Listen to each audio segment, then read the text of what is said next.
Hey guys, how's it going? It's Saturday. I'm going to try and put out two videos for you guys today. The first being an explanation video of how to differentiate between tokens and coins in the cryptocurrency space.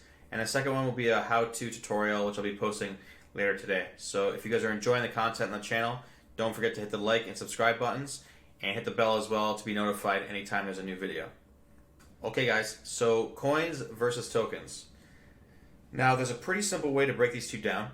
When it comes to digital currencies that are coins, you're looking at something that has its own separate blockchain, okay? Its own standalone individual ledger that communicates only with itself. So Bitcoin's a good example of this, or Litecoin or Dash. If you own Dash, you're only going to be able to send it to other Dash addresses.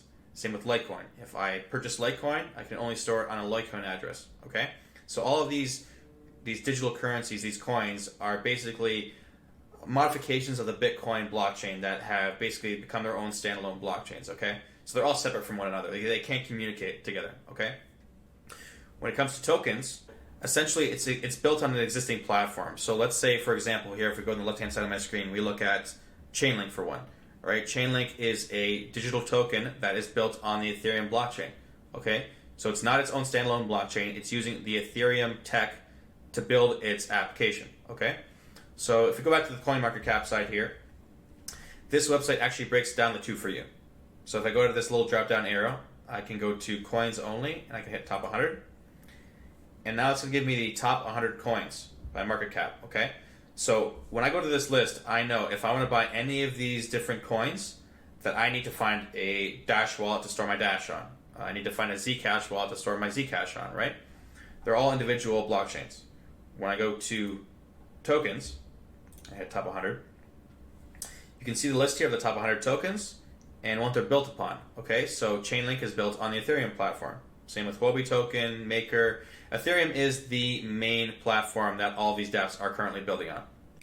So since all of these digital tokens are being built on one central blockchain, the Ethereum network, they can essentially all be stored on one Ethereum address. Okay, that's a major difference between tokens and coins. So if I, let's say, have $5,000 one day and I go out and I buy, Chainlink, Huobi token, Basic Attention token, ZeroX, and I buy all these tokens, I don't need to create individual wallets for all these tokens. I can just purchase them all and I can send them to my Ether wallet. That's it. It's one central location. It's pretty hassle-free. It's kind of awesome. So all I would need to do at that point is transfer them to my Ether wallet where I store all of my Ethereum. And then I could go to Etherscan here, and I can just paste in my address, and then it'll basically show me, okay, I have my Ethereum up top, and then all the tokens that I hold are separated down at the bottom. So there's no, splitting everything up. When it comes to coins, Litecoin, Bitcoin, I need to have individual wallets for all of them.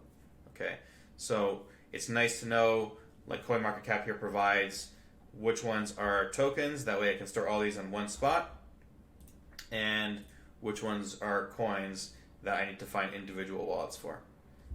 So since all these tokens are mainly being developed on the Ethereum blockchain, I kind of wanted to dive into it just a little bit more here to explain what ERC20 means. So all these Ethereum tokens are currently ERC20 tokens.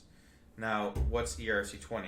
Essentially, it's a industry standard, right? It's a protocol that defines certain rules that need to be met to be ERC20 compliant. So in layman's terms, each smart contract has to have a certain set of functions to operate correctly within the network, right? So if you have all of the correct functions, you can be ERC20 compliant. If you're missing some, then you can't be ERC20 compliant, right?